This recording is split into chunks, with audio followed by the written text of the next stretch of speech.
Bom dia, boa tarde, boa noite para todos, meus amados, meus queridos. Hoje é dia 30 de abril do ano de 2016. Eu me chamo Ana Paula, para quem não me conhece, e a gente está aí, meus irmãos. Estamos caminhando passo a passo rumo à nossa libertação total. Hoje a gente está liberto no Espírito, graças a Deus o Senhor nos salvou, o Senhor nos levou, do cativeiro do pecado, do juízo, da ira, e nos trouxe para a sua paz, para a sua bênção, para o seu ser, para viver realmente em joia, em alegria. A gente passa dificuldade, a gente passa luta, a gente passa tristeza, perseguição, mas o Senhor tem cuidado de nós, essa é a maior realidade. A diferença da gente que pertence a Deus, dos que não pertencem e não têm essa consciência, é que ainda que a gente viva problemas, e muitos problemas a gente vive, a gente tem sempre uma paz no nosso coração, como que alguém dissesse, vai terminar tudo bem. Porque, glória a Deus, tem terminado tudo bem. A gente tem passado pelas intempéries da vida e tem conseguido sobreviver. Não saímos em frangalhos, no espírito, podemos sair em frangalhos fisicamente, muitas das vezes é uma opressão através de uma doença, através de uma enfermidade, talvez é uma opressão financeira, As coisas vão acontecendo. Eu acho a coisa mais absurda do mundo, é engraçado, Quando a gente pensa que parece que de certo modo está tudo sob controle, está tudo numa certa... É como se a vida estivesse caminhando numa certa tranquilidade, quer dizer, você tem que pagar suas contas, você tem qualquer fastídio na saúde, etc, etc, mas você está respirando numa certa, tipo, eu estou 0 a 0, eu não devo, não devo o suficiente para estressar, mas não tenho também o suficiente para gastar, por exemplo, aí aparecem as coisas do nada. Apareceu ontem aqui para nós, aqui para o meu esposo, uma taxa de 1.000, dizem que era 1.500 euros, do nada, do ano de 2013. Meu marido ficou sem chão, porque da onde que eles arranjaram essa taxa? Mas ela apareceu. Apareceu num período em que nós estávamos, vocês já viram quando a gente está na chuva? Aí você está debaixo de uma sacada e aquela chuvinha ligeira, leve, aquela chuvinha tranquilinha, que nem molha seu pé. Às vezes você até vê o raio do sol um pouquinho longe, você sabe que daqui a pouco você pode continuar caminhando, não dá fastídio. De repente aparece uma tempestade. Essa é a vida, essa é a vida. A gente vive entre trancos e barrancos, Mas glória a Deus, Deus nos dá o sustento para todas as coisas, meus irmãos. Deus nos dá o sustento para todas as coisas. O foco que nós temos que ter é que Deus nos sustenta para todas as coisas. Nós precisamos combater o bom combate. Satanás, ele vem querendo te destruir através da alma, como igreja. Porque ele sabe que você não vai cair na mentira de um falso pastor, ele sabe que você não vai tropeçar em pecados óbvios como a prostituição ou que sabe o quê. Ele sabe que a gente tem uma faixa de segurança. Então são coisas que para nós hoje já não tem. E eu falo para nós, é para esses que realmente estão convictos, estão concentrados na subida para a glória, para o céu, para a vida eterna, tá? Não estou falando esse povo que ainda está meio lá, meio cá, ainda está pensando, será daqui, ainda está julgando muitas coisas que não deveria mais julgar. É passado, É um certo nível. Mas estou falando com quem está buscando a Deus verdadeiramente, quem todos os dias tem sede desse Deus maravilhoso, quer aprender dele, quer ouvir a palavra, quer orar, quer jejuar, quer clamar pela vida do irmão ou da irmã, pelo próximo, Para você que eu estou falando. Amém, amados? Então a gente está sendo atacado na alma, nos nossos sentimentos. A gente vai conversando com os irmãos, e tem muita gente pensando que está em pecado. E eu vou deixar essa observação aqui, porque talvez você que está me escutando também está passando por isso. Isso veio depois que eu fiz um vídeo, cuidado com seu tendão de Aquiles, me perdoem pela gafe, eu errei. A palavra é tendão de Aquiles, eu fiquei falando talão de Aquiles o tempo todo.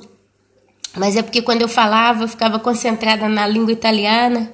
E no italiano é talone d'Achille. e aquilo ali me bagunçou a cabeça toda. Mas os irmãos me perdoem pelas gafes que eu cometo, ninguém é perfeito.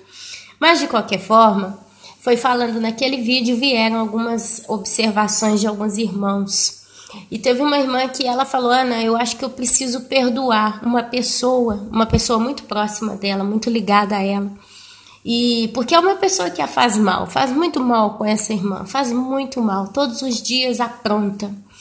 E ela achou que estava debaixo do pecado, porque ela disse: eu preciso perdoar todas essas pessoas que têm me feito mal.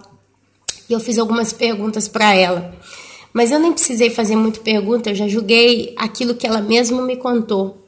Uma delas é que ela consegue conviver com essa pessoa, olha nos olhos dela, conversa numa boa, não tem aquela coisa. Porque quando a gente tem que perdoar alguém, a gente precisa passar pelo processo do perdão. A gente está com raiva dessa pessoa, então, a gente está irado com essa pessoa, a gente está revoltado com essa pessoa, a gente não consegue nem olhar na cara.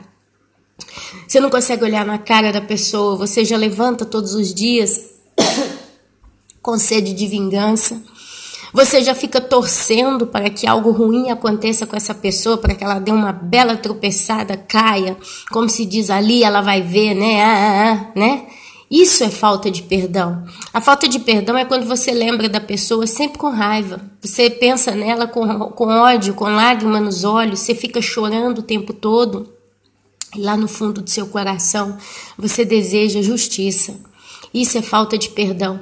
Agora, o perdão, meu amado, minha amada, é quando você sente liberdade para estar com essa pessoa. Você precisa sentar na mesma mesa que ela, você precisa conversar com ela, você precisa estar no ambiente em que ela está e ali você pode sentar do lado dela como se tivesse tudo bem, estando, sem hipocrisia. Então você não tem, sabe? É onde Satanás ele começa a levantar as acusações falsas.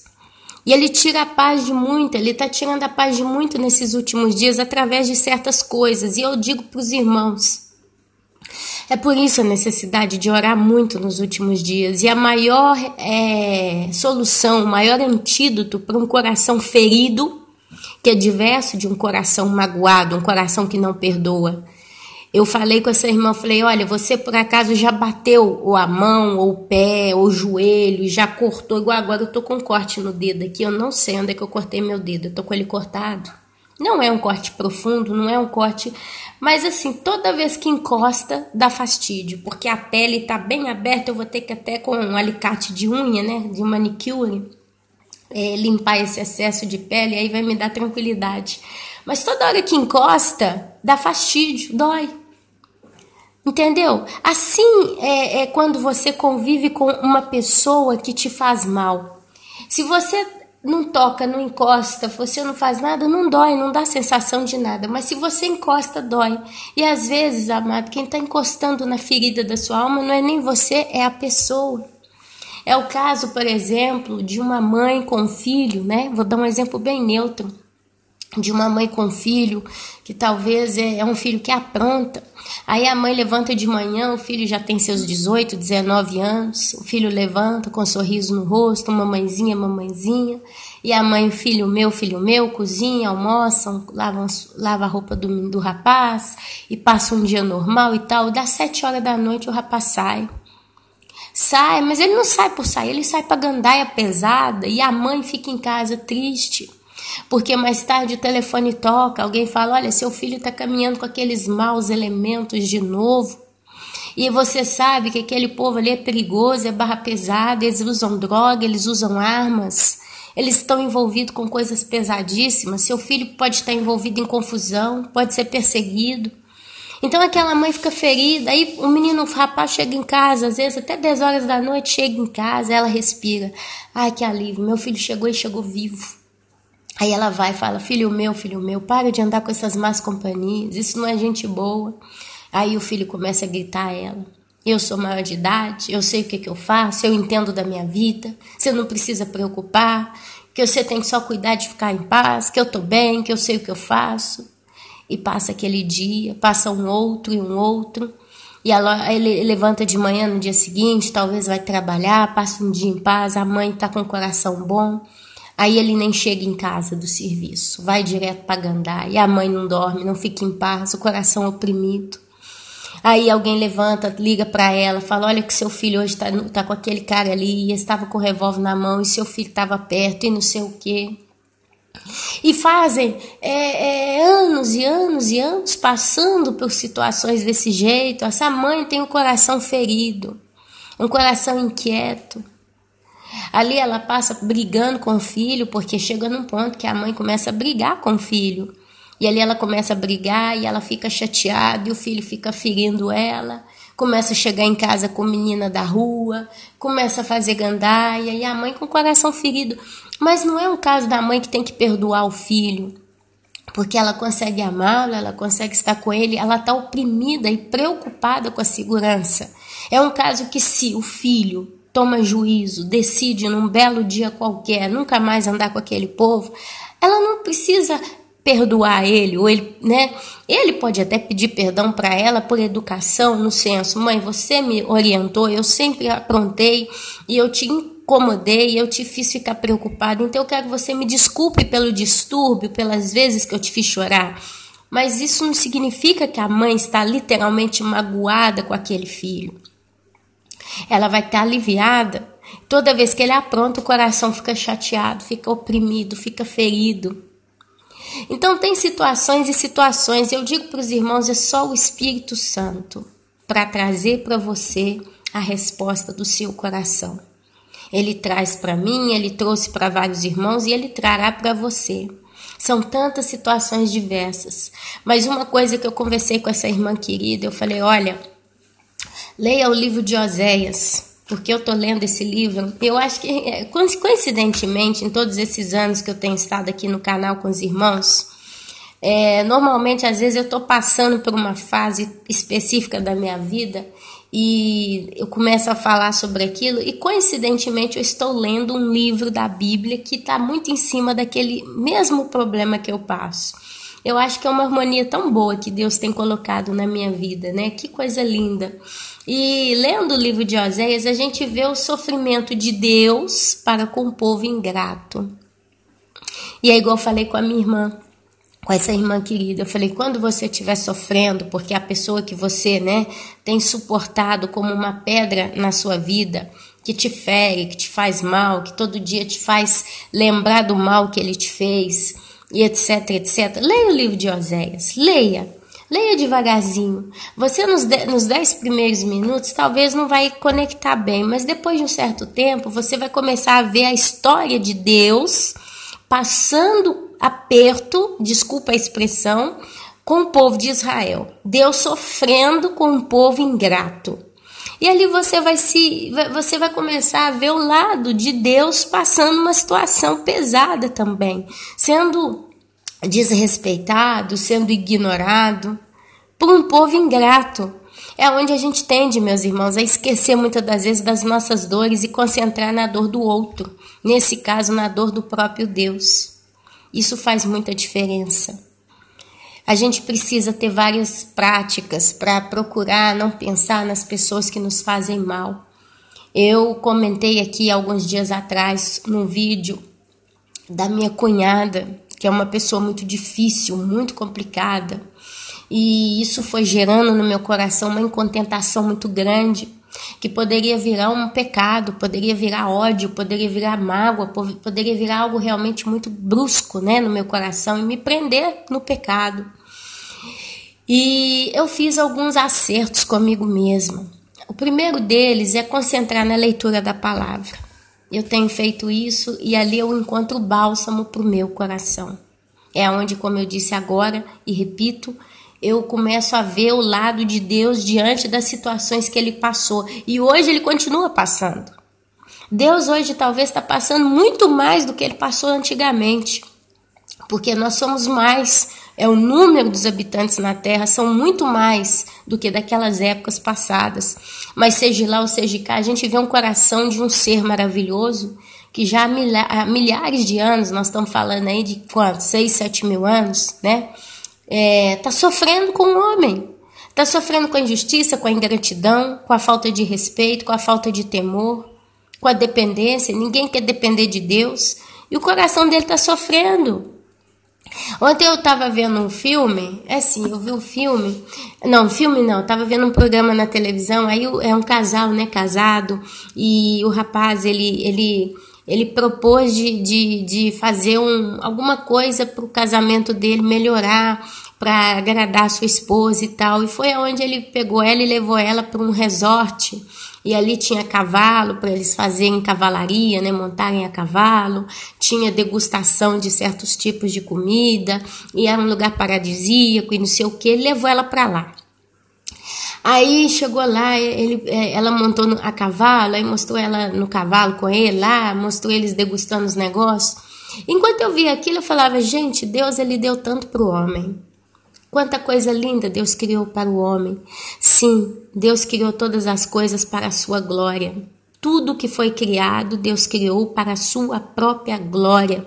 A natureza, ela reflete a glória de Deus. Se você vê uma flor, como eu estou vendo aqui minhas florzinhas na época da primavera, desabrocha tudo. Esse ano elas não desabrocharam bem, não, porque eu não consegui afofar a terra, não consegui podar, não consegui cuidar, então elas deram muito pouco. Infelizmente, esse ano eu fiquei devendo para as minhas florzinhas. Mas ainda assim estão saindo algumas. Mas o que eu quero dizer, meus amados, meus queridos, Deus, ele criou todas as coisas para a glória dele. Os lírios do campo, você vai ver num lugar que não vai ninguém, né? Esses lugares na face da terra que são desérticos, né? Não tem como chegar. Aí você vê lá os lírios do campo, a natureza selvagem, como é bonita. Deus não criou aquilo para o ser humano estar olhando. Você vai ver aí as estrelas, você vê o fundo dos mares, do oceano. Tem lugares ali que você não foi ser humano. Tem lugares na face da terra que homem nenhum pisou, são completamente inexplorados pelo homem. E são belíssimos, é para a glória de Deus, tudo reflete a glória de Deus. Só que tem um detalhe, Deus decidiu compartilhar da sua criação conosco. E detalhe, quando foi lá no livro de Gênesis, ele falou que colocou todos os animais, selvagens ou não, submissos ao homem. E eles são até hoje. Então você vê que Deus, quando ele criou tudo para a sua glória, ainda no homem pecador, ainda com um homem caído, Deus ainda assim permitiu com que nós pudéssemos viver e usufruir de todas as coisas que ele criou. Você pode comer uma fruta ou tantas frutas diversas, você pode beber água fresca, água de fonte, você pode nadar no mar mais azul e lindo e transparente, você pode caminhar na areia, você pode caminhar no campo, você pode colher flores no meio do campo e trazer para sua casa para embelezar sua casa, você pode ter animais de estimação, você pode comprar um filhote de um cachorrinho que só de ver você ele faz xixi, né, porque ele fica emocionado. Isso tudo é para a glória de Deus, mas ele condivide, ele compartilha isso com o homem. Quer dizer, aquele moço levou a sua mulher para passear a cavalo, né, ali no negócio, cavalo bonito, e ela estava se divertindo, ela estava ali vivendo aquela experiência, né, galopando o cavalinho marronzinho, mas aquele cavalo é uma criatura de Deus, e estava ali à disposição do homem, e Deus compartilhando tudo isso conosco, nós temos sido ingratos para com ele, essa é a realidade, é a primeira coisa que a gente precisa admitir, que nós quantas e quantas vezes fomos ingratos com Deus. Mas fora isso, meus amados, então eu coloquei para mim a leitura da palavra, porque é onde a gente consegue enxergar essas coisas. Se você não lê a Bíblia, se você não busca a palavra de Deus, você não enxerga essas coisas. Você enxerga só o seu problema, a sua necessidade, a sua dor, a sua falta, as pessoas que te perseguem, o mal que te circunda. Você olha só para o seu mundinho. E isso não agrada o coração de Deus. A Bíblia diz que nesse mundo tereis aflição, mas eu venci o mundo. Então você precisa abrir os olhos para enxergar de lá de você. É a primeira coisa, e isso eu já tenho feito há muito tempo para mim, e isso já me ajudou muito no caso com a cunhada. A segunda coisa que eu me propus é fazer um exercício da alma. Olha só, você quer emagrecer, justo? Então você tem que fazer um exercício da carne, quer dizer, eu vou fazer dieta. Eu não gosto de comer couve, não é o meu caso, eu amo couve, aqui não tem, mas pessoa em questão não gosta de comer couve, mas quer emagrecer, quer ter saúde, então ela come à força. Ela come à força. Ela se coloca em condições de exercitar a disciplina para melhorar o seu corpo físico, para ter mais saúde. Isso também é válido para a alma. Eu ainda estou enfrentando, não é simples, não é fácil, mas eu me dispus a servir essa cunhada. Foi quando semana passada, agora acalmou muitas coisas, a confusão está menor, mas semana passada teve um dia que eu estava vindo embora da pizzaria e as duas crianças dela, um de 1 ano e meio, uma menina de 5 anos, estavam no carrinho de bebê e estava ventando muito, já estava para escurecer, eu sabia que a coisa ali ia ficar complicada. Foi quando eu virei e falei assim, você quer que eu leve os seus meninos para minha casa? Eu posso ficar com eles para você. Aí ela, mas eles não ficam. Eu falei, não, eu posso levar e tal. Eu ponho meus meninos para dormir 8h30, mas eu tô ali. Aí ela, talvez um menorzinho, porque aqui eu fico com medo de cuidar dos dois, tem muita confusão, não sei o quê. Aí eu falei com ela, ok, como você quiser. Quando você quiser, você pode levar, ou se quiser eu levo, não é um problema. Passou mais ou menos 1 hora, ela veio, trouxe o menino, eu fiquei com o menino aqui. O menino não dormiu rápido e tal, mas depois ele dormiu tranquilinho. Eu contei para ela, olha, ele não dormiu rápido não, ele chorou um pouquinho, mas depois ele dormiu. Aí acho que ela não gostou muito porque o menino chorou, ficou meio assim, né? Eu falei, não, mas ele dormiu numa boa, ele estava cansado, então ele chorava porque estava cansado e não conseguia dormir, né? Então ficava fazendo capricho, mas dormiu, tudo tranquilo e tal. Quer dizer, até meia-noite, suportei, fiz aquilo, sabe? Vi certas situações que já não me agradaram, mas eu procurei encarar de coração, segurei a onda para não julgar, não criticar, olhei para ela nos olhos dela, com um sorriso no rosto. É difícil, amados, mas eu tenho procurado conviver em paz. E dentro do que dá, até procuro por ela. São situações que a gente procura acertar na vida.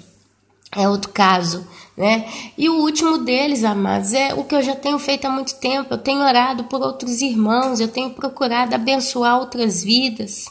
A gente tende a ouvir as pessoas, a gente tende a entender os problemas de outras pessoas. Nisso tudo você não consegue mais pensar só em você. É onde você fica livre, sabe? E muito mais facilmente você sai do problema, do problema, do perigo. Me perdoe meu português, tem hora que eu fico meio desconectado da língua.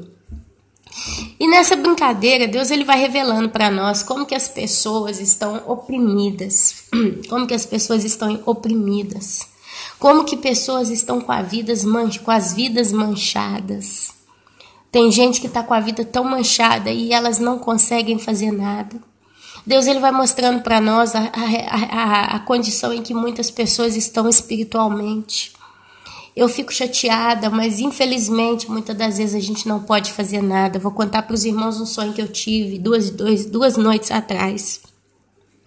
Antes de eu dormir, eu orei pela vida da minha sogra. Eu já comentei com os irmãos que ela está vivendo uma vida muito complicada esses dias. Então eu orei para Deus, pedindo para ajudá-la, pedindo para cuidar dela, pedindo para trazer salvação na vida dela, pedindo para amolecer o coração dela para com ele, etc, etc, etc. Orei por ela e por uma outra senhora, orei e fui dormir. Tive um sonho. Eu sonhei que a gente estava numa casa e a gente subiu pro terraço daquela casa. Era um terraço muito grande mesmo. E ele era todo revestido de pedras de mármore. Eu não sei se é mármore ou granito, aquele preto, um dos mais bonitos que tem.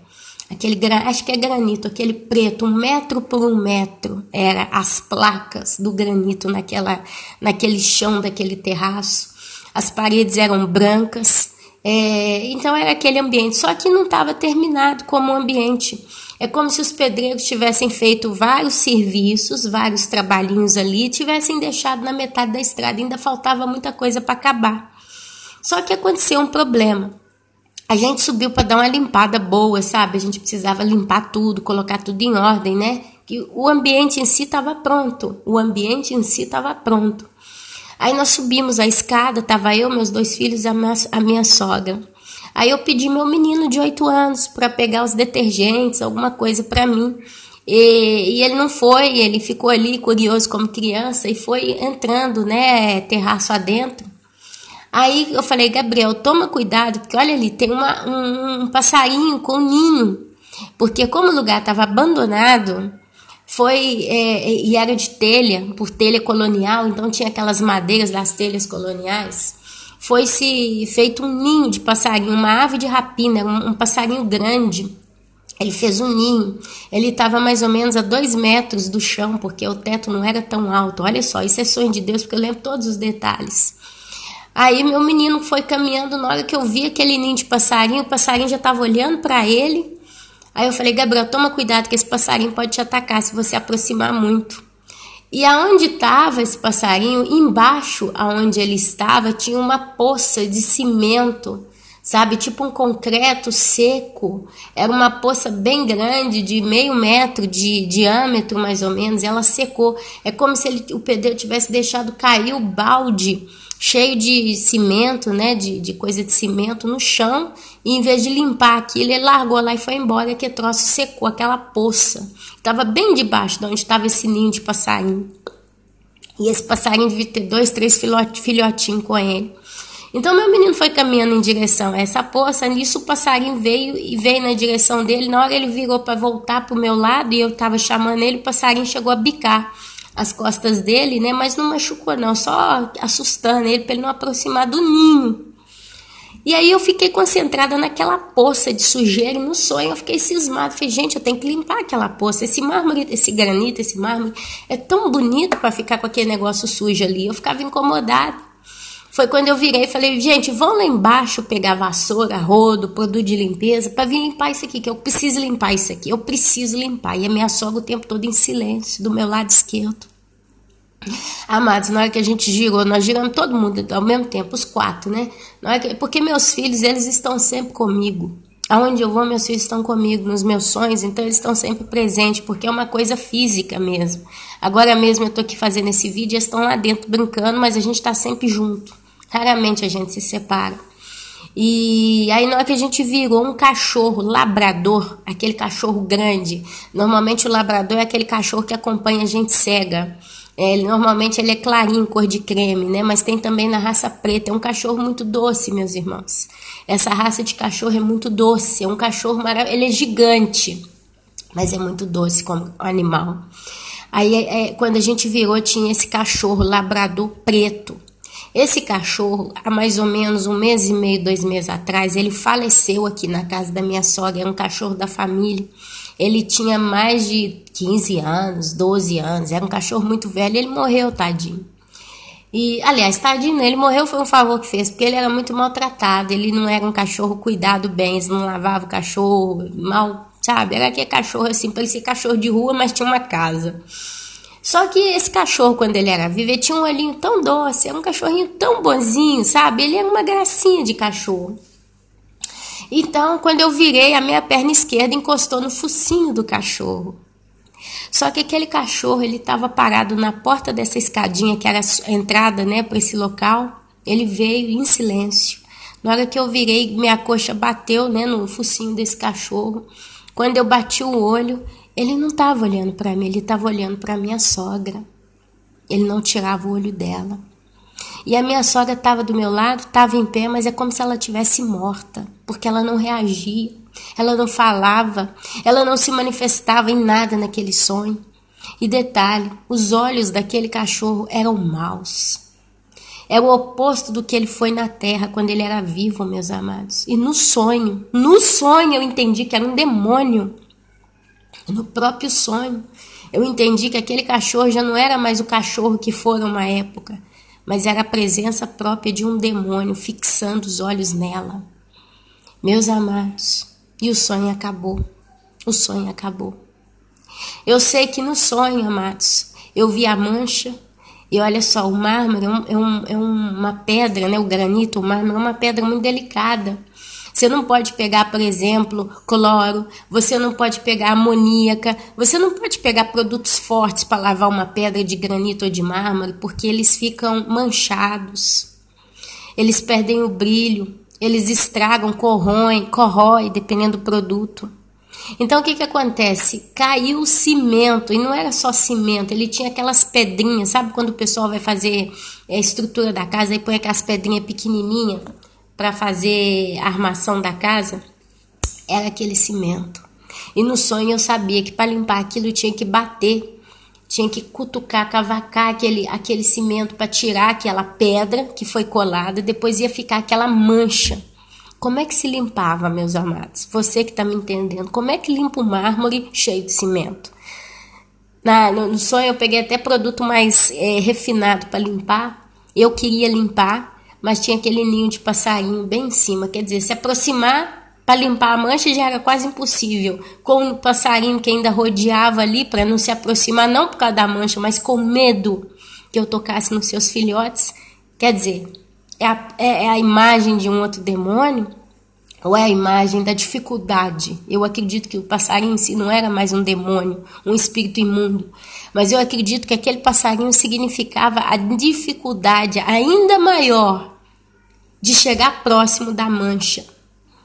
E aquele cachorro era um demônio, com um olho ruim, porque simbolizava o quê? Eu vou explicar o sonho, que eu tive a interpretação do sonho. O sonho significa aquele terraço, aquela área lá, aquele lugar era o coração da minha sogra.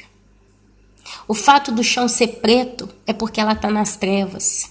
Mas era granito, significava que é uma pedra preciosa que poderia ser lapidada, lavada, limpa e restaurada e ficar maravilhosa. As paredes eram brancas, branquíssimas, muito bem feitas.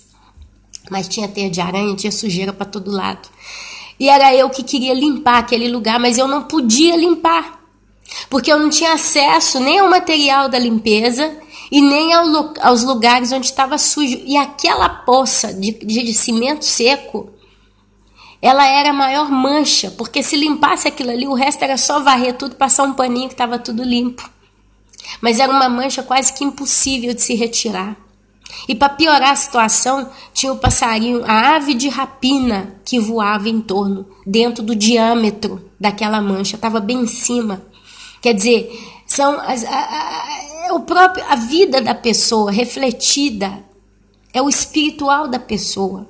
E para terminar, o demônio na porta. Como se diz aqui, vocês não iam passar. No final do sonho eu entendi isso. O cachorro estava bem do mesmo jeito que a gente conseguiu entrar, a gente precisava sair. E ele estava na beirada, na entrada da escada. Então eu não podia passar com meus filhos nem com a minha sogra. Só que eu acordei, porque ficou aquela coisa, não era comigo, não era com os meus filhos, era com ela. Então aquilo era o coração dela. E o demônio, meu amado, os espíritos imundos, quando uma pessoa tem mancha no coração, eles ficam nas portas para impedir que aquela mancha seja retirada. Eu entendi, meus amados, claramente que a vida dela está numa condição extremamente complicada. Essa mancha que ela tem no coração dela, essa mancha, para ela ser retirada, tem que ser superado os espíritos imundos que estão oprimindo a vida dela, que estão fazendo com que ela continue no engano. Essa ave de rapina também é uma ave que rouba, porque aves de rapina são ladras. Elas roubam, por exemplo, você vê o gavião, o falcão, eles roubam filhote de outras aves e levam para os seus filhotes. Elas estão dispostas a combater com quem se aproxima. Então, como acabar com aquele ninho da ave de rapina? E ela já tinha seus filhotes, quer dizer, já tinha sua geração entendeu? Ali era o posto dela, o local dela. As durezas do nosso coração, porque o cimento é duro, é duríssimo. Então eu vi claramente ali a dureza do coração da minha sogra. E ela inerte, morta no sonho. Ela estava viva, mas ela estava morta. Porque ela mesma no sonho, em momento nenhum, falou, eu preciso limpar aquela mancha, a gente precisa espantar aquela ave. Quando o neto dela se aproximou da mancha, em momento nenhum ela chamou a atenção do menino. Ela ficava ali olhando tudo. E é assim que as pessoas que estão perdidas se encontram, meus irmãos. Essas pessoas, elas estão aprisionadas, meus irmãos. Elas estão aprisionadas, elas estão mortas, porque a Bíblia fala que o espírito do homem, se ele não foi salvo pelo Espírito Santo de Deus, pelo sangue de Jesus, ele é morto. E eles não podem fazer nada. Essa é a realidade. Eu não podia fazer nada naquele sonho. Eu tentava, mas eu não tinha acesso a nada. É onde Deus mostra que a gente precisa orar, né? Mas a própria pessoa precisa querer. A própria pessoa precisa querer sair da situação na qual ela se encontra. Ela precisa reagir. Ela precisa falar, eu quero. Quem sabe, meus amados, se no sonho a minha sogra falasse, eu quero limpar aquela mancha, vamos pegar o produto, vamos não sei o quê. Quem sabe era uma esperança a mais. Não estou dizendo que não tem esperança para ela. Mas estou dizendo que o que Deus me mostrou de como a vida espiritual dela está tão pesado, está tão fechado, está tão inacessível, que, entendeu? Eu não contei esse sonho para ela, porque ela provavelmente vai achar que é alguma coisa de morte. Eu vou ter que ter a oportunidade de contar esse sonho para ela, porque talvez, através desse relato, quem sabe, ela vai entender que está precisando consertar alguma coisa. Eu vou contar assim que eu tiver a oportunidade. Mas eu estou expondo esse sonho para os irmãos para a gente entender o que é a vida caída do homem, o que é a vida perdida do homem. E como que os demônios eles têm sede, fome em devorar suas vítimas. Eu ainda posso me lembrar do olhar terrível, tênebre, de trevas daquele cachorro. Se ele pudesse, ele estraçalhava ela. Mas ele estava só olhando em pé parado ali, como uma múmia. Coisa terrível, coisa terrível. Então, amados, a vida é essa. A vida é essa. E olha só, capítulo 11 do livro de Oséias, vou tentar ler com os irmãos para que a gente possa refletir nas palavras do próprio Deus com relação a um povo complicado. Deus ele começa no capítulo 11 de Oséias dizendo: quando Israel era menino, eu o amei, e do Egito chamei o meu filho. Quer dizer, está falando da saída do povo do Egito, né? Israel era menino porque eles estavam na terra do Egito, não era ainda uma nação. Quanto mais eu os chamava, tanto mais saíam da minha presença. São os 40 anos no deserto, Deus fazendo de tudo, e eles fazendo bezerro de ouro, por exemplo. Sacrificavam a Balaíns, já depois da entrada na terra prometida, e queimavam incenso às imagens de escultura. Todavia, eu ensinei a andar a Efraim, tomei-os nos meus braços, mas não atinaram que eu os curava. Durante todo o período, até o exílio da Babilônia, Deus sempre cuidou do seu povo, Deus sempre deixou promessa, Deus sempre fez de tudo. Meio que ele fala, atraí-os com cordas humanas, com laços de amor, porque Deus deu para eles uma terra que manava leite e mel. Fui para eles como quem alivia o jugo de sobre as suas queixadas, e me inclinei para dar-lhes de comer. Olha aqui a imagem do Deus glorioso literalmente se inclinando para dar de comer ao seu povo, cuidando deles, ouvindo, observando, procurando, se importando, se preocupando, fazendo com que aquele povo crescesse, porque eles viraram uma nação. Não voltarão para a terra do Egito, mas o assírio será o seu rei, porque recusam converter-se. Olha o coração duro. A espada cairá sobre as suas cidades e consumirá os seus ferrolhos e as devorará, por causa dos seus caprichos. Olha aí, capricho, gente mimada. Porque o meu povo é inclinado a desviar-se de mim.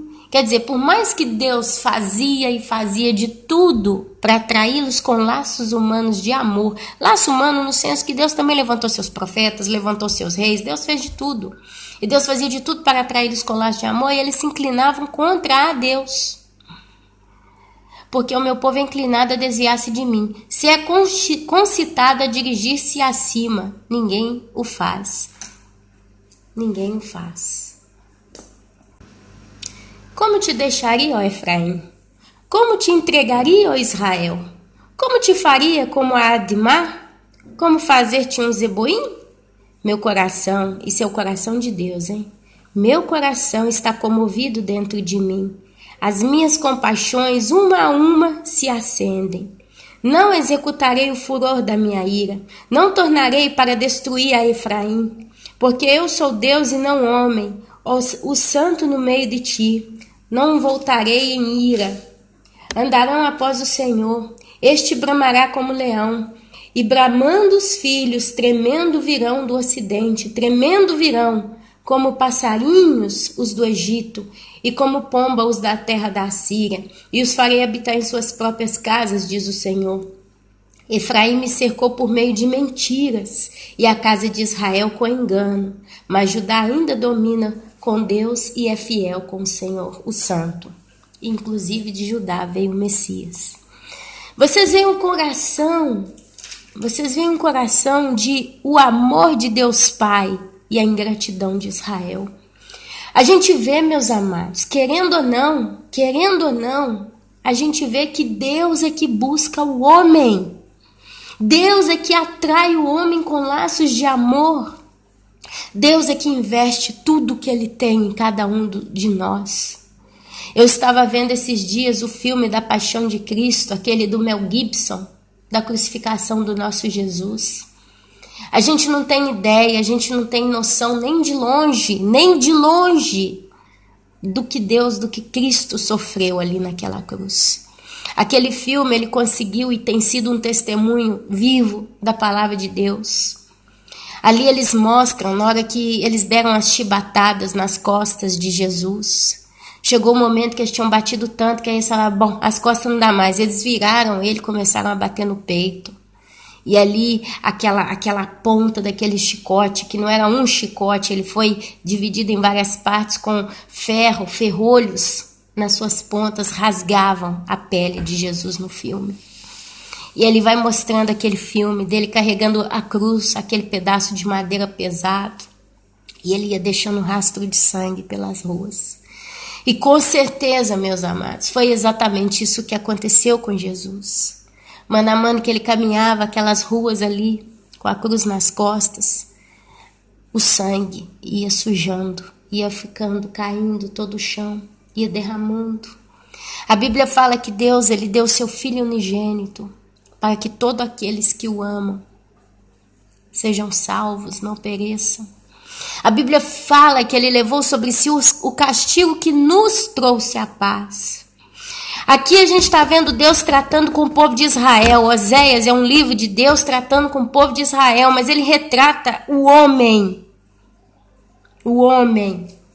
Até que ele venha e chova a justiça sobre vós. Aí fala, araste a malícia, colheste a perversidade, comeste o fruto da mentira, porque confiastes nos vossos carros e na multidão dos vossos valentes. Aqui fala, a peleja contra os filhos da perversidade.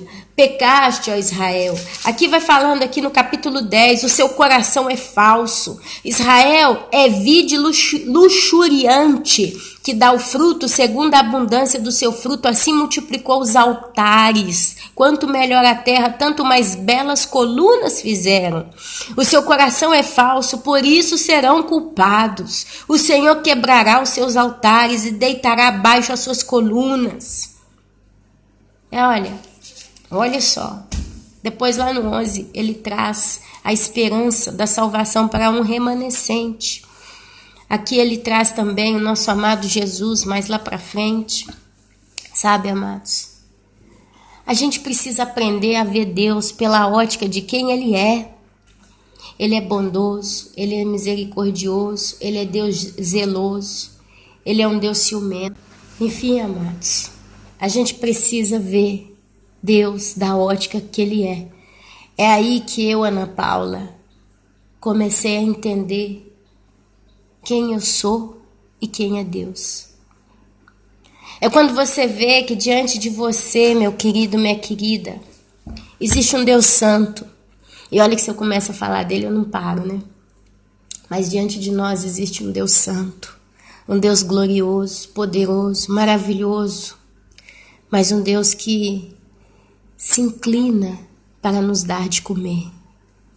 Eu comprei 2 codornas essa semana. Eu comprei 2 codornas, porque aqui na Itália a gente não acha ovo de codorna para comprar com facilidade, ainda mais aonde eu moro, não acha mesmo, mas acha codorna. Então eu comprei 2 codorninhas. A gente fez a gaiolinha para ela, porque meu marido, em vez de comprar a gaiola, ele preferiu fazer, porque é aquele tipo tudo faz, né? Então passou o tempo, fizemos uma gaiolinha, uma casinha para elas. Todos os dias, meus amados, eu me inclino para dar de comer para as minhas codorninhas. Eu tenho que me abaixar para pegar a ração e colocar na casinha delas, tem que preparar o ninho, preparar a água. Então, eu não posso fazer em pé, eu não posso simplesmente em pé jogar a comidinha para elas, cai tudo fora da vasilhinha. Então, eu tenho que me inclinar para dar de comer. Isso se chama carinho, isso se chama atenção, isso se chama zelo, isso se chama amor, isso se chama dedicação, amados. Vocês veem o Velho Testamento de um Deus, de o Deus, expondo, literalmente abrindo o coração dele para quem lesse nos dias atuais a palavra. E você vai até o final da Bíblia, vendo a declaração de amor de Deus para com os homens. Deus, ele simplesmente sempre declarou seu amor por nós. Ele começou no Velho Testamento já falando que ele mesmo tinha o Cordeiro. Depois ele manda Jesus, o seu filho unigênito, o primogênito, santo. E Jesus, ele veio num amor tão grande pelo Pai e por nós.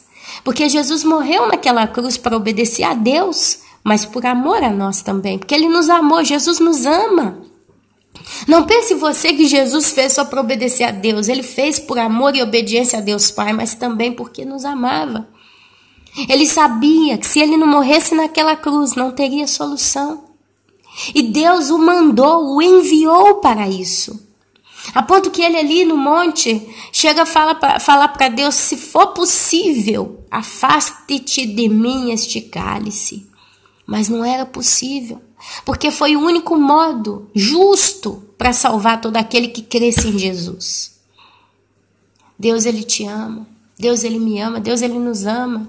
O amor de Deus não existe palavra humana para descrever. Nós não temos palavras humanas para descrever o amor de Deus, a dedicação de Deus, o desejo genuíno no coração de Deus de ter-nos com Ele. A Bíblia fala que Deus não tem prazer na morte do ímpio. Deus, ele quando criou o ser humano, a sua imagem e semelhança o criou, o desejo dele era de ter conosco uma família, uma comunhão, viver conosco. E lá em Gênesis ele começa todo dia, no finalzinho da tarde, a vir passear no jardim para conversar com Adão. Depois a gente vê Deus tratando com Noé, chamando Noé, colocando Noé na arca, tratando dele 40 dias, 40 noites ali. Depois a gente vê Deus provendo a saída de um povo inteiro do Egito. O amor de Deus com Abraão, quando ele promete a descendência como mais numerosa do que a areia do mar, do que as estrelas do céu. A gente vê um caminho de um Deus misericordioso, bondoso, zeloso. Aí ele vem e trata com todo aquele povo, 40 anos no deserto. Aqui tem no livro de Oséias essas palavras. E o povo pecava. Quando Deus fala com Moisés, que foi ele que tirou o povo do Egito, Deus ele deu tantos mandamentos, tantos ensinamentos, tantas diretrizes, tantos conselhos. E sustentou aquele povo, diz que nem a sandália dos pés se gastaram em 40 anos. Era sempre como nova. De dia tinha uma coluna, uma espécie de uma nuvem, para que o sol do deserto não queimasse a pele daquele povo. De noite uma coluna de fogo, para que eles não sentissem frio, porque o deserto à noite ele tem uma mudança brusca de temperatura e as pessoas poderiam morrer de frio. De manhã tinha um maná prontinho, fresquinho para eles colherem e comerem. E esse maná ele era diário. Deus não foi preguiçoso, eu vou colocar um maná que eles comem a semana inteira e depois eu faço outro, não, todos os dias da manhã, ali com o orvalho da manhã. Deus ele servia ao povo, ele se inclinava entregando o maná para o povo, maná fresco, cheio de todos os nutrientes. Mas o povo não gostou, o povo não estava bom não, a gente não come carne. Ai, que saudade das iguarias do Egito, que saudade do alho, que saudade do cravo, que saudade do orégano, que saudade da pimenta, da cebola do Egito. Nós queremos comer carne, então Deus manda as cordonizes.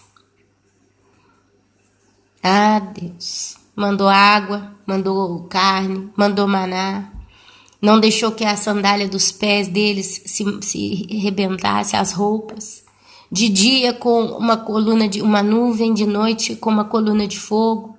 e diretriz, ensinamento, só bons conselhos, conselhos que um bom coração tem prazer em ouvir, o povo rebelava.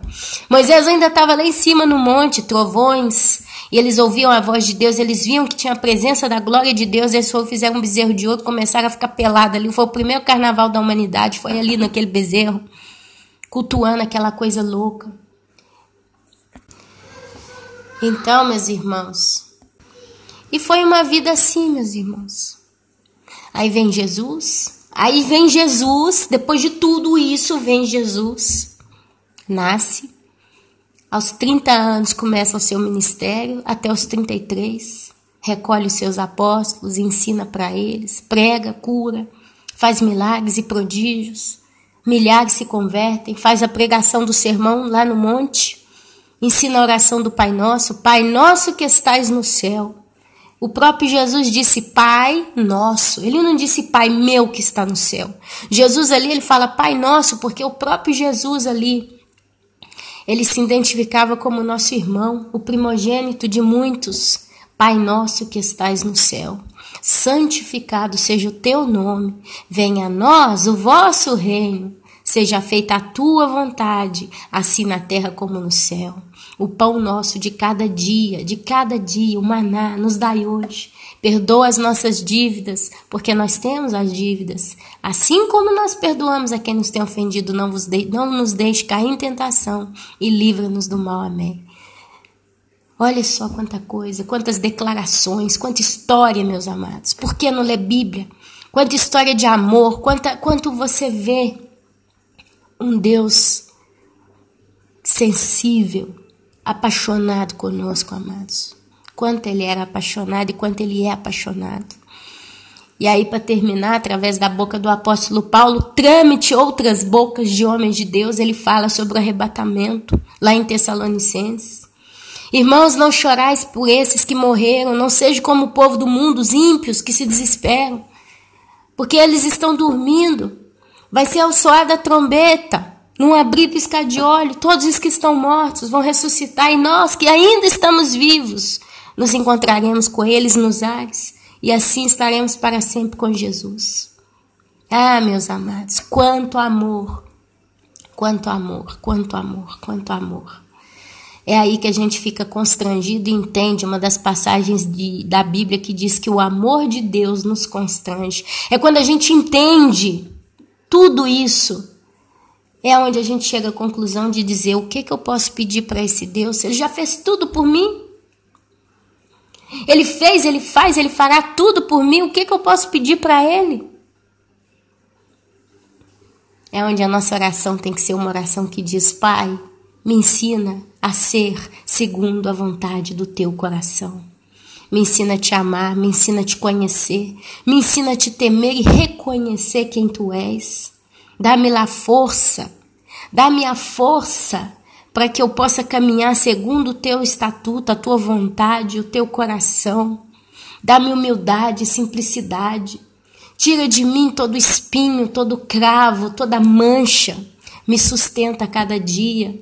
Dá-me força para que eu possa caminhar no vale da sombra e da morte, porque Ele está todos os dias diante de nós. Revista-nos com a tua sabedoria, encha-nos com a tua perseverança, nos dê discernimento, entendimento. Faça com que nós venhamos todos os dias a reconhecer que nós somos falhos e pecadores, nós não somos perfeitos, nós não estamos prontos a nível de dizer eu sou o melhor ou eu sou a melhor, eu sei mais do que todo mundo.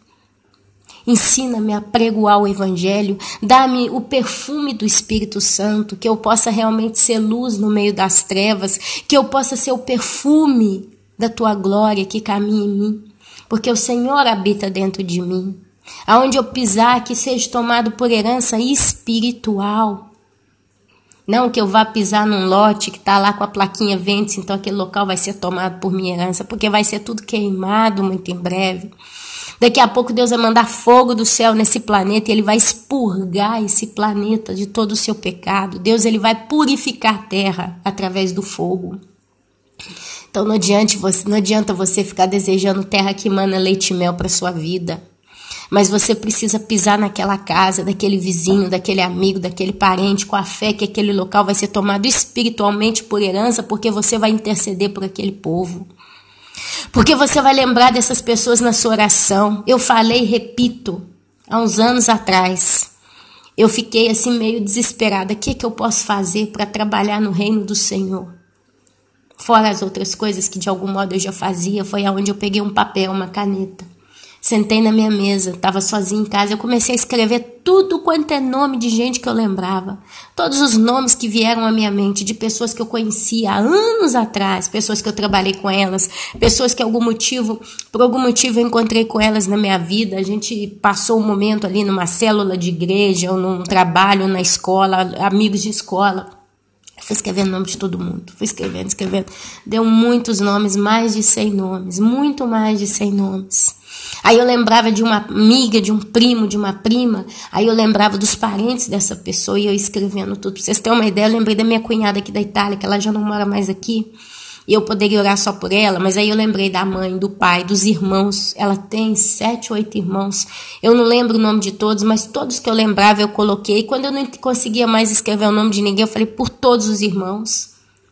E ali, meus amados, a cada dia eu pegava um daqueles nomes e orava por ele. E Deus me deu tempo, os meses, porque eu precisei de muito mais de um mês para orar por todos aqueles nomes. Mas cada dia eu pegava o nome daquele e orava como se fosse para mim mesma. E Deus ia trazendo à minha memória aquela pessoa, quem ela era. Se era alguém que eu conheci, Deus foi me trazendo à memória a dificuldade, a dureza, a personalidade, o caráter de tal pessoa, e eu comecei a colocar diante de Deus. E ali eu colocava: Deus, salva também os seus entes queridos, a sua família, os seus primos, que eu não sei quem são, não conheço, nem imagino. Chegou um ponto que eu comecei a falar nas minhas orações: Deus, aonde os meus olhos baterem, cada pessoa que passar pela minha vista, que o Senhor se lembre dela, porque eu moro numa cidade pequena, eu não conheço todo mundo. Eu não conhecia todo mundo.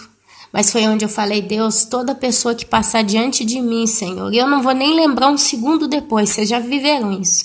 Basta você sair no centro de uma grande cidade, passam centenas de pessoas por você. Você vê a multidão, mas não vê o rosto de todo mundo. Mas eu disse: Deus, aonde os meus olhos baterem, lembra-te daquela vida, lembra-te daquela alma, Senhor, salva aquela pessoa. E eu passei, meus amados, alguns meses fazendo esse tipo de oração. E do final eu entreguei com muita alegria. Eu falei: Deus, eu consegui orar por todo mundo que eu conheci. Todo mundo que o Senhor me trouxe à memória. A Bíblia fala que Deus tem um cálice cheio das orações dos santos. A Bíblia diz que Deus tem um cálice cheio da oração dos santos. Então, meus amados, não pense que as nossas orações são desperdiçadas. Não pense que Deus larga para lá uma oração que você fez. Não fale: eu vou orar por aquela pessoa que é primo, do amigo, do cunhado, daquela pessoa que eu vi numa festa 10 anos atrás. Eu nem sei quem que é. Ore por aquela pessoa. Porque o Espírito Santo nos traz à memória aquilo que nos dá esperança. E hoje a esperança da igreja é que Ele salve todas as almas possíveis. É salvação. Aquele que realmente está preparando para ir para o céu, o coração dele está desejando salvação. É onde você chega num patamar que você quer orar mais por outros do que por você mesmo. Você quer abençoar, ser fonte abençoadora de vidas. Ah, meu irmão, minha irmã, muda tudo. Muda tudo. Muda tudo, meu querido. Eu gostaria de continuar aqui com vocês falando. Mas hoje é sábado, são 11h15 da manhã. Eu tô tendo muita distração. Meu filhinho toda hora aparece aqui no corredor fazendo sinal para mim ajudar ele com o negócio que ele tá fazendo lá dentro. Meu marido saiu com outro menino, a qualquer momento eles podem chegar, eu tenho que cortar o vídeo bruscamente, eu não quero fazer isso. O horário também já não me permite muito. Amados, a semana que vem eu vou tentar fazer mais vídeos na parte da tarde. Repito, não posso fazer mais todos os dias, mas eu vou tentar pelo menos 1, 2 vezes por semana estar postando alguma coisa. E no sábado também vou tentar fazer o meu melhor.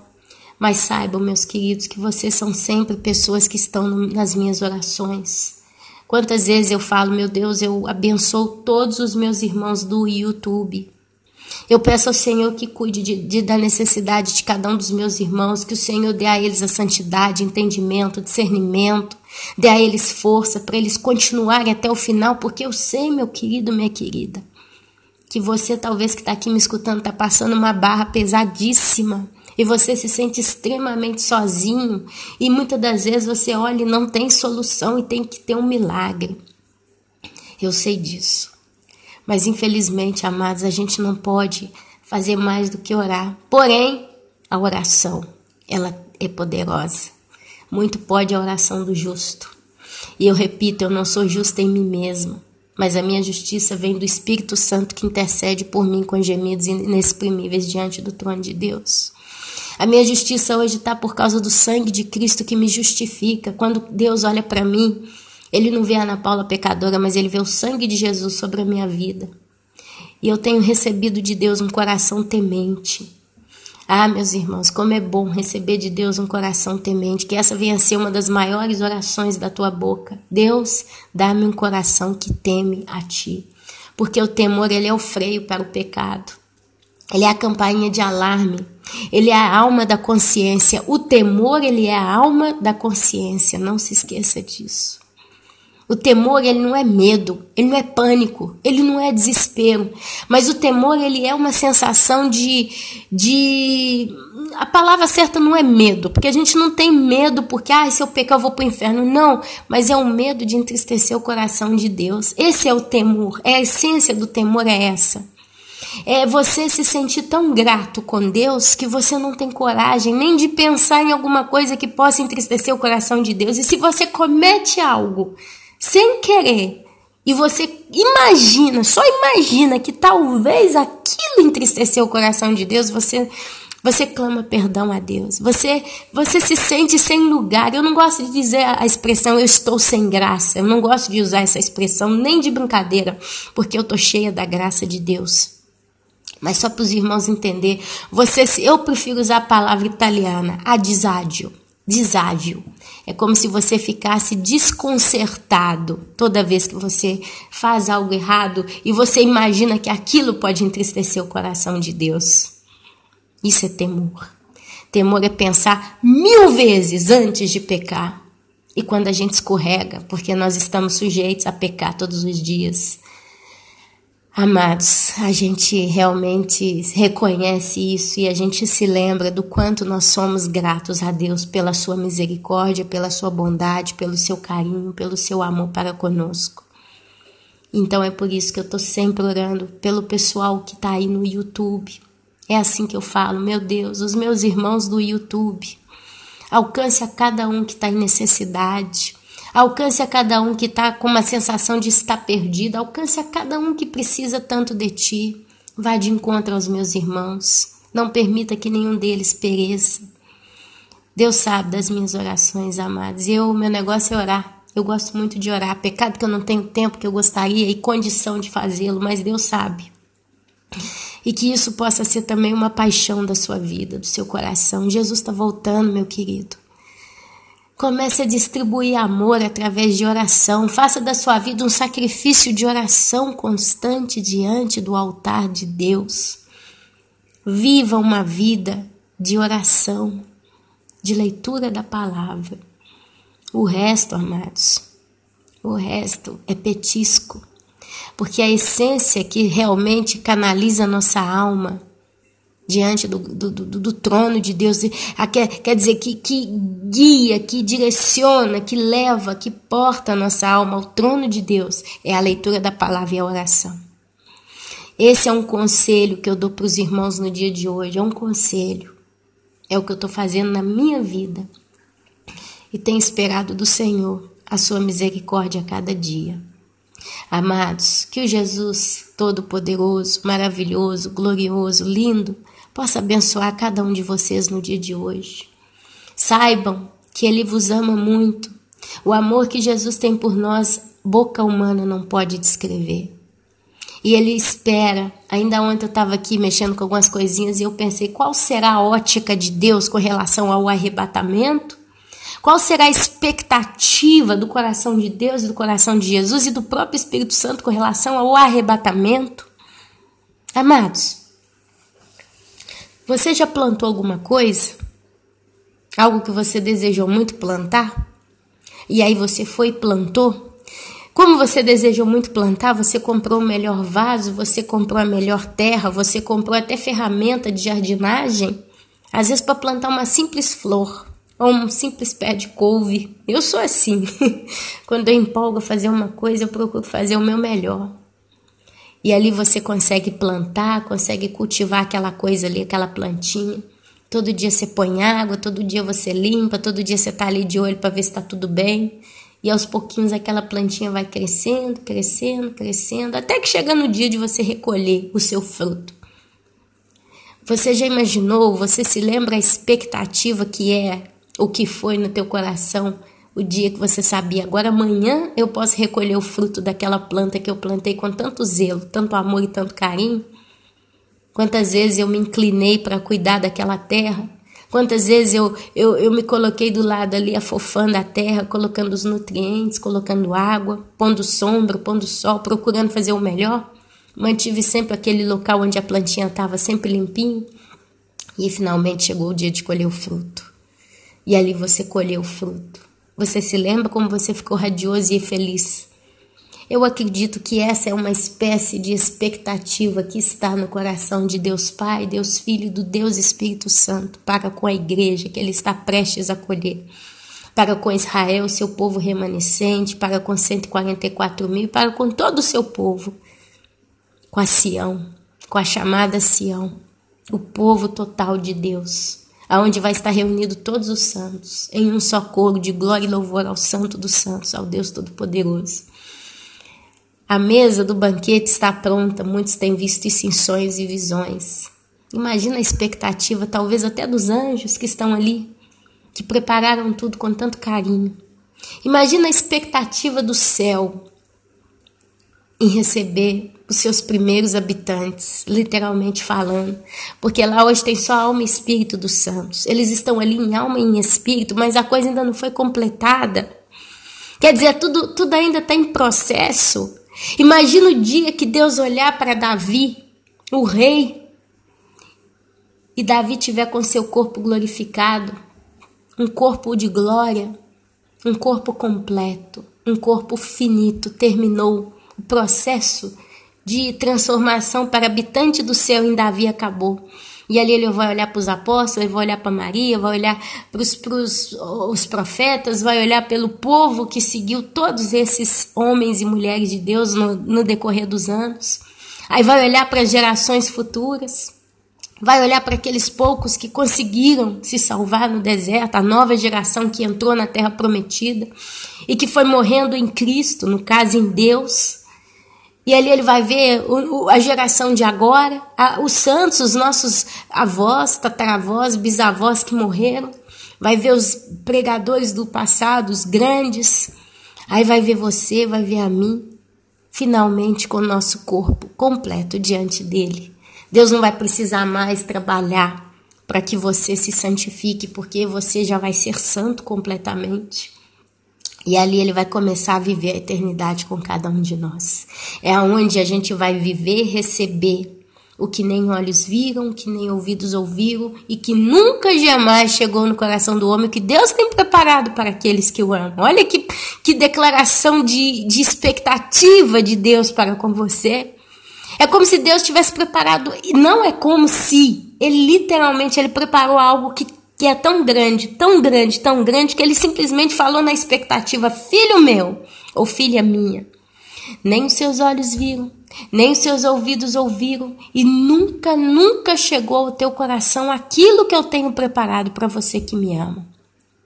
Quanta expectativa do coração de Deus em nos receber, porque esse é o sonho dele desde o início, viver conosco como quem vive com a sua família. Nós somos a família de Deus. E vai ser uma família que o ama de todo o coração, que vai render glória eternamente diante dele e vai glorificá-lo e vai amá-lo como ele gostaria de ser amado. Mas ele é quem fez tudo, ele nos atraiu com amor. Por isso, meu querido e minha querida, que a sua vida, a partir de agora, caso ainda não é, venha ser todos os dias uma oferta de louvor, de amor a esse Deus tão grande. A Jesus que fez o melhor que ele pôde, ele se deu completamente por você e por mim, por nós. Ao Espírito Santo que tem trabalhado tanto todos os dias diante do trono do Pai com gemidos inexprimíveis, clamando por você. Deus tem mandado os seus anjos para que nos guardem. Olha quanto trabalho, olha que equipe, a gente poderia dizer assim. Quanto trabalho Deus tem feito por cada um de nós. Quanto trabalho foi feito, quanta fatiga foi feita, quanto sofrimento Deus teve que suportar para colher o seu fruto, que somos nós. Reconheça a Deus com gratidão por tudo que Ele tem feito pela tua vida. Jesus está voltando.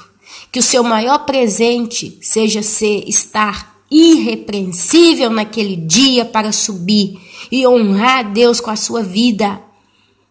Não que você pode se salvar sozinho, mas você tem a sua parte para fazer. Então faça com o seu melhor, para que Deus possa te colher como um fruto. Porque a igreja arrebatada literalmente é a primícia de Cristo. Nós somos a primícia do céu. Os últimos serão os primeiros, significa que nós ainda estamos vivos, nós não vimos a morte, provavelmente nós não vamos ver a morte. Provavelmente 80, 85, até 95% de nós não vamos morrer, nós vamos subir vivo para o céu. Você já pensou que você não vai sofrer nenhum acidente, nenhuma doença, nenhum trauma que vai te levar dessa terra? Você não vai chegar no céu e vai estar lá como os que já estão há tantos anos ali em alma e em espírito, debaixo do trono de Deus, ali no seio de Abraão, ali no paraíso, chame como você quiser. Você já vai chegar completo. Os últimos serão os primeiros. Nós vamos chegar completo, já com o corpo glorificado. Nós vamos chegar no céu e tudo vai ser uma grande surpresa para nós. E os que já estão ali vão receber os seus corpos e aí vão continuar o que eles já estão vivendo, que é o descanso nos braços do Pai. Que você seja um presente para Deus com a sua vida, sendo grato, honrando a Deus com seu existir, com seu agir, com seu pensar, com seu fazer, com seus atos. Que os seus atos venham ser atos de justiça cotidianos diante de Deus. Não se culpe pelos tropeços, mas se culpe caso venha a ser a preguiça. Não deixe que ela tome conta da sua vida, a má vontade ou a ingratidão. Mas que você possa realmente amar e adorar a Deus com a sua vida, com o seu existir. Simplesmente espere para se encontrar com esse Deus tão lindo, tão grande. Dá um abraço forte nele e fala muito obrigado. Muito obrigado por tudo, muito obrigado. Seja grato a esse Deus. Não sejamos mais um motivo de tristeza no coração dele. Não. Sejamos alegria para Ele. Amados, que o Senhor Jesus abençoe a todos. Amém, amém e amém.